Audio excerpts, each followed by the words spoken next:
So don't mind the location too much. You might see like deer running around. There's a deer over there, then another over there. It's a pretty nice area. I don't know how much you can see, but I want to talk about this video. I want to talk about romantics, but also obsession, because I think the two go hand in hand. Recently, I've been thinking about how a lot of the things that we romanticize, there's a reason why we romanticize them. There's a reason why we find the idea of it romantic. And it often, goes hand in hand with obsession. It's the things we obsess over.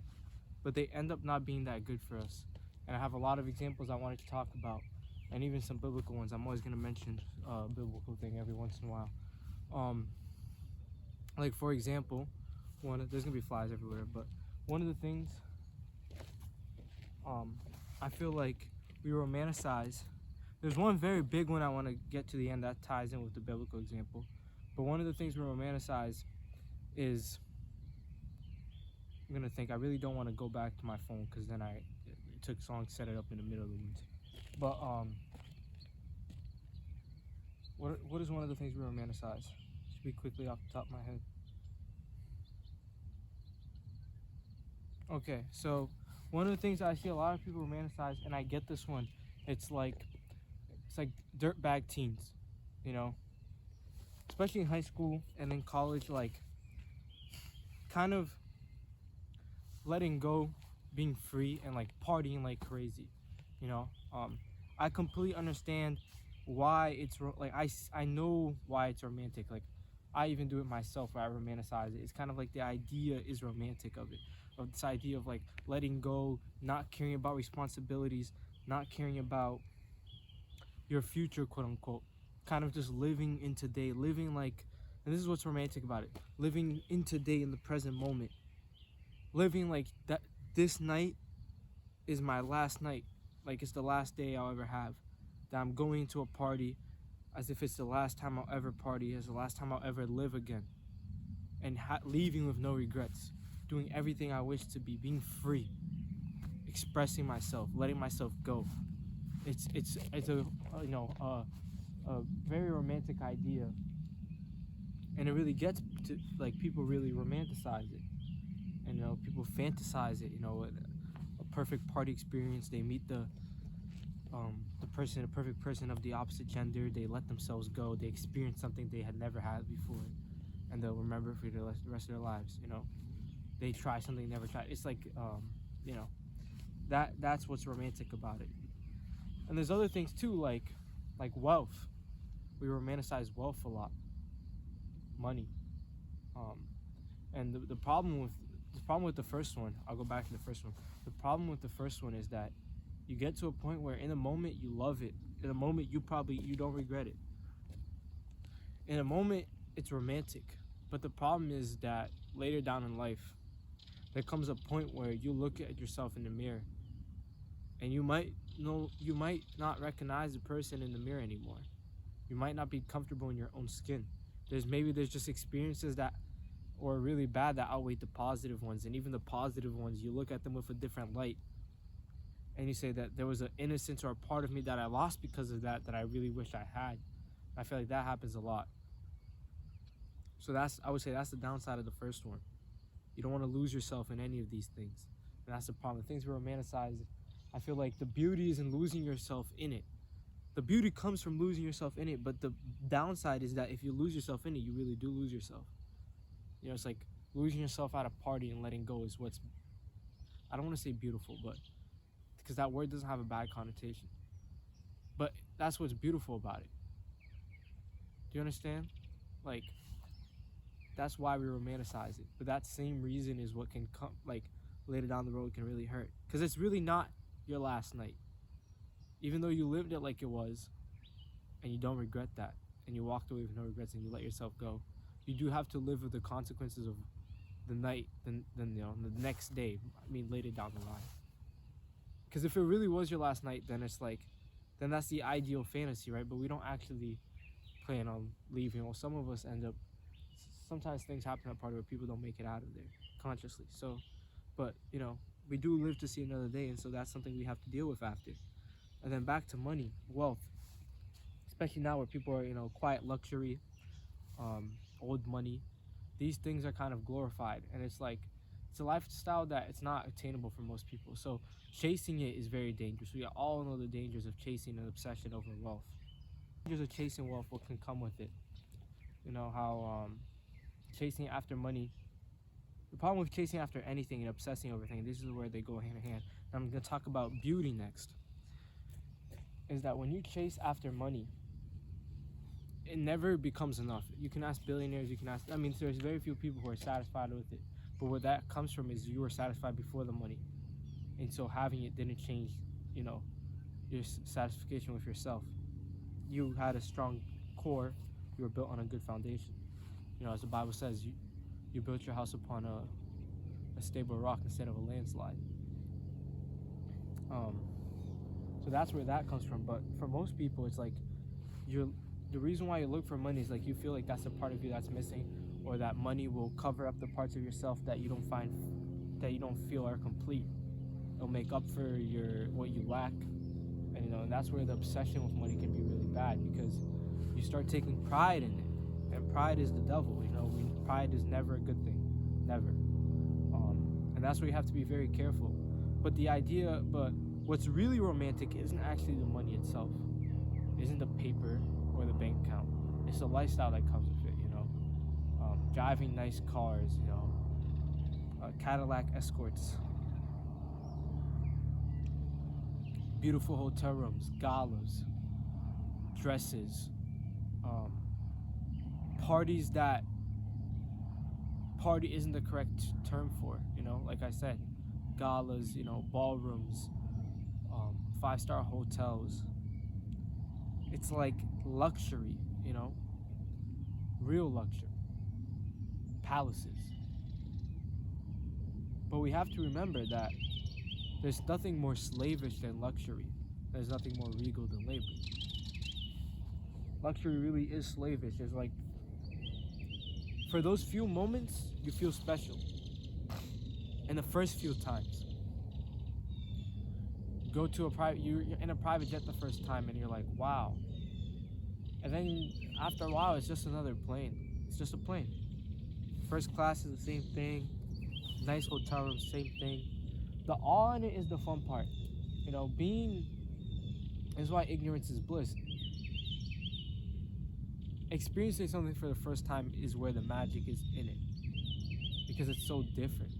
But the thing is, the more you search for it, the more you obsess over it, the more and more the threshold requires. The same thing with partying. So you always got to bring it up a level, and it comes to a point where it's never enough. There's not enough luxury in the world. It's like you could have the whole Versailles to yourself,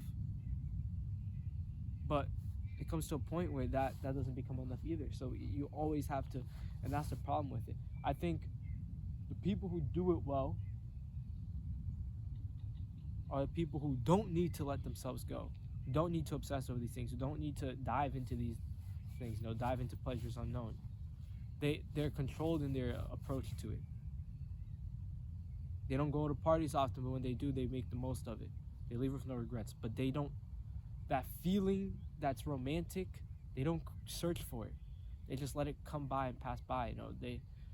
They're rooted in good habits, and when the opportunity comes to just let go a little bit, they do. It's the same thing with luxury. I don't want to toot my own horn in this, but I'm someone who's always, my family's never been rich, but I've always grown up around rich people. And the same thing for my dad. My dad had friends that he grew up with that turned out to be multi-millionaires and billionaires, and even if he's not that close to them today, I had friends growing up whose parents were multi-millionaires, and I think even one a billionaire. And it's like, I don't want to speak on that, but their financial situation, but it's like experiencing some of the things through them that a lot of people today would do. A lot of things for people I know that, obviously we didn't grow up having this crazy stuff, that if they had the opportunity to experience those things, they would do a lot of money for it. But because I've already experienced it, it doesn't shock me as much. It doesn't have, it doesn't sparkle my eyes the same way as it would somebody else, you know? I feel like for a lot of people it would there's such a gleam in their eye for these things. Like it's so fascinating. And I get it. I get why it's romanticized. I romanticize it a bit too. I also see what's beautiful in it. I see what's romantic in it. You know, we all like these things. But we have to remember is that you have to have a good core foundation to be able to actually enjoy those things, especially in hindsight. Especially in hindsight. So I think especially with money and luxury, it's like, yes, the idea of being in a limousine or a Cadillac and going to a beautiful ball, and then, you know, you're so well dressed, you're so well taken care of yourself, you look amazing, you meet someone else that looks amazing, and you have a night that you'll never forget. We fantasize these things, but again, like I said, that can be a dark road, a very dark road. And it's the same thing with looks. I'll say this. I'm someone who, this is one big for me, like, you care so much about how you look, like, and not in a bad way. It's more of a, it's almost in a prideful way. Like, you started off in a place that maybe you weren't, you know, you didn't really care. Maybe you had good genetics, you weren't ugly. But then you really worked on yourself, really worked on your looks, and you obsessed over it. You know, and I think there is something awfully romantic in taking care of every single detail, making sure that every detail is as you want it. Everything that you can control, you do everything to make sure it is exactly how you want it. And you don't appreciate the traits that we don't have control over. But then you get down to a point where it's like, you start, because you work so hard on these traits, you value them in yourself so much that you kind of tend to lose the other things that you have that made you valuable because you focus so much on this. And then you start seeing people who don't care about it as much as you. And you start thinking down about those people. Or you think that you're better than them. Or you don't think that you can get along with those people because they don't see the value in the thing in beauty the way you do. You know, you dress, you study fashion, you study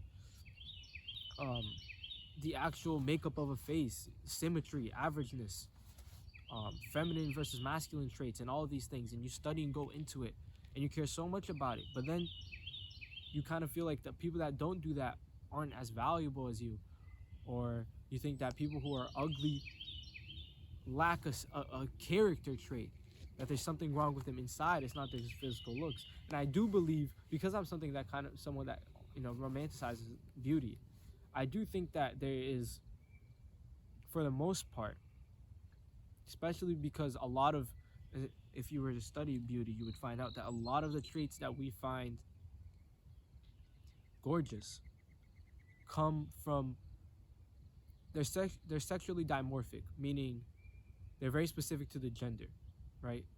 The traits that we find attractive, very specific to the gender, and they're kind of polarizing. So something we find that makes men handsome or something that makes women beautiful is something that is either extremely feminine or something extremely masculine. So they're on opposite ends, right? But what you find is that a lot of times what's handsome on a man is not only masculine but healthy, and the same thing for women. You know, it's like for women, high set cheekbones. For both genders, low buccal fat. These are both things that are more prominent when you have low body fat, and low body fat is something you achieve by being in good shape. And so when you start really working on these things, you know, you get yourself in shape to make your face slimmer. You do neck exercises. You learn about tongue posture. That's great and all, but you have to be at a point where you're just happy with the way you look, even if it went wrong.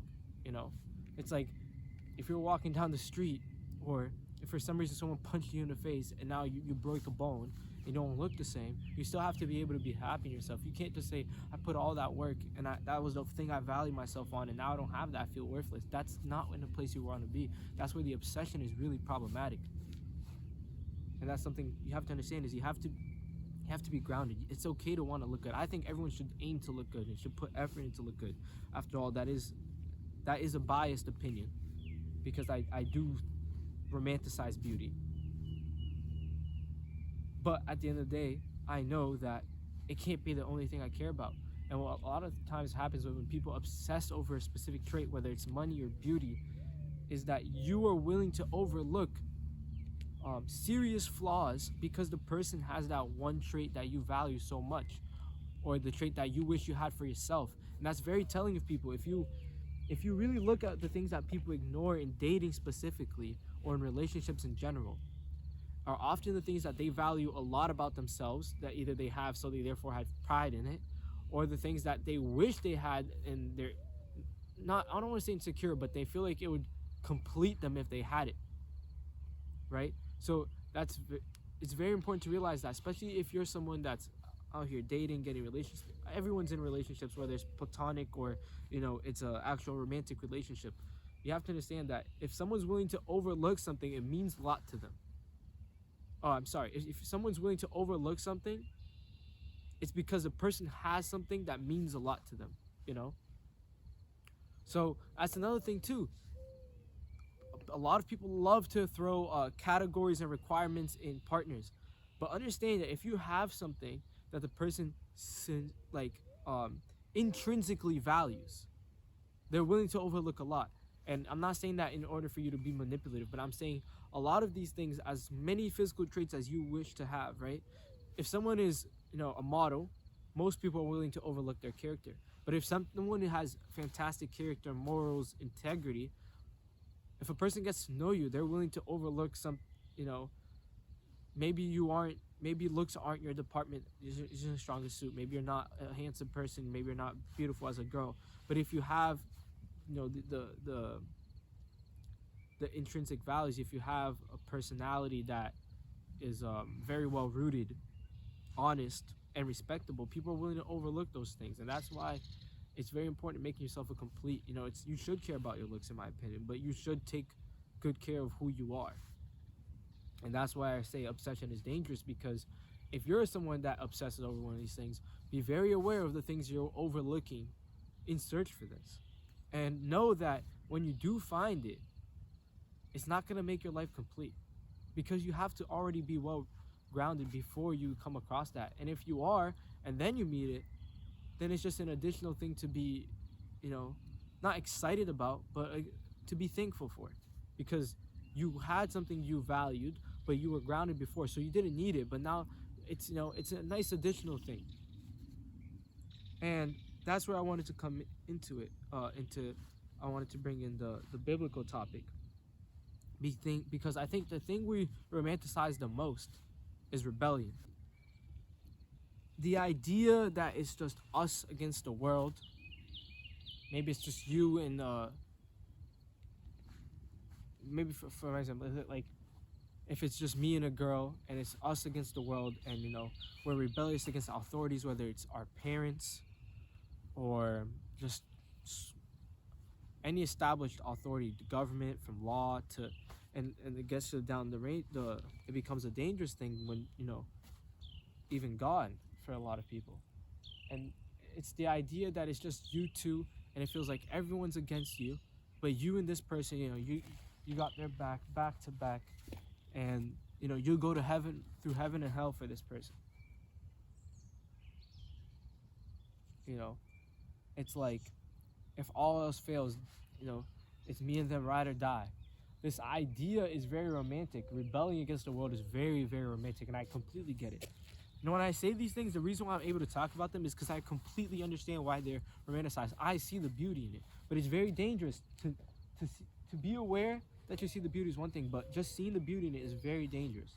It's very dangerous, because with rebellion, it's nice at first. It is. You're defying authority. You feel free. You feel unique. It feels like the whole world's moving in a certain direction, and you're a force that just stands against its course, against its currents, like you're swimming against the tide. And that feels significant. That feels massive. It feels like two people are a story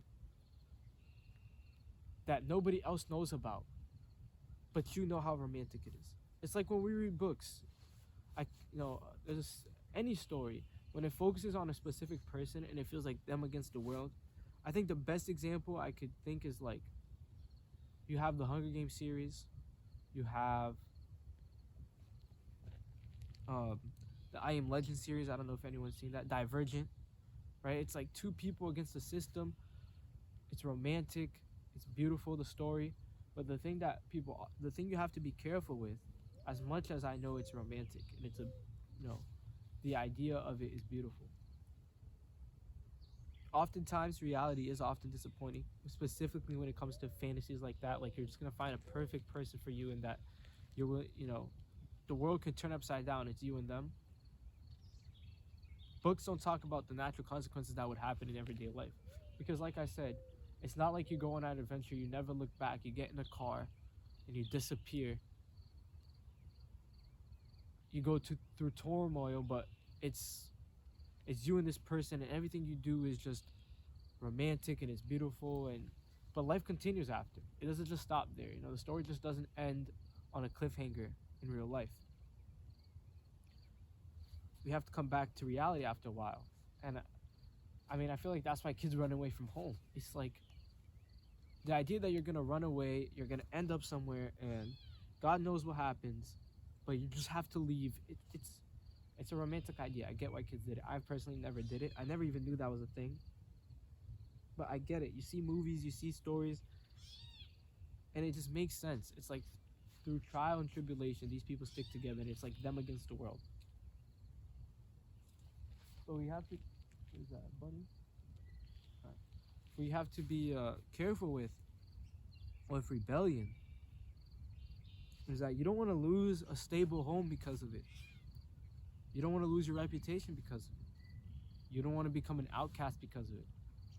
And even though these things might seem still romantic to you, you have to understand that you do have to live after because the thing with anything being romantic is that it doesn't last forever, and that's the beauty in it. The beauty is that it's temporary, that it's a feeling that doesn't last forever, but while you're in it, it's amazing, but then it's gone.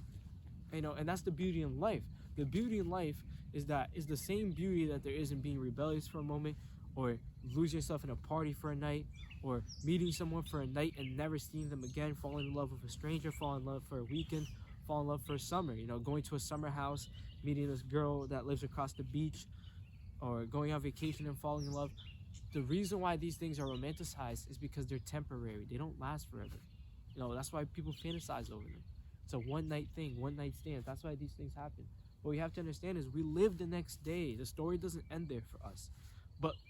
And that's why I feel like life's so beautiful, is because it's temporary. The temporariness of life is what makes it so beautiful and so romantic. But you can't lose yourself in the way. Right? And that's why I think finding life romantic is the one thing I would say is okay, because it really does end after. It really does. And then even if you believe in heaven, that you're going to heaven, you still have to wait to Judgment Day. So for a while, your physical body, that's it for it. You're put to sleep after. But going back to rebellion and authority, and this is what I want to talk about. I think this was exactly the mentality that Lucifer had. He found rebellion beautiful, so much so that he was willing to rebel against God.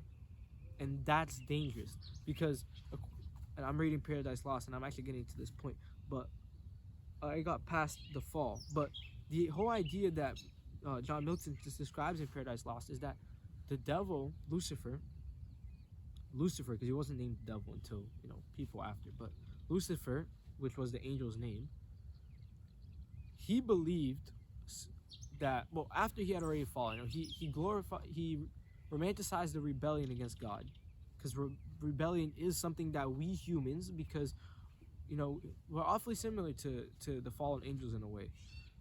We think the idea of rebellion is romantic, right? And so he was willing to rebel against God and fall from the heavens. And once in hell, in Paradise Lost, he makes this proclamation, and he has this theology which is so awfully human.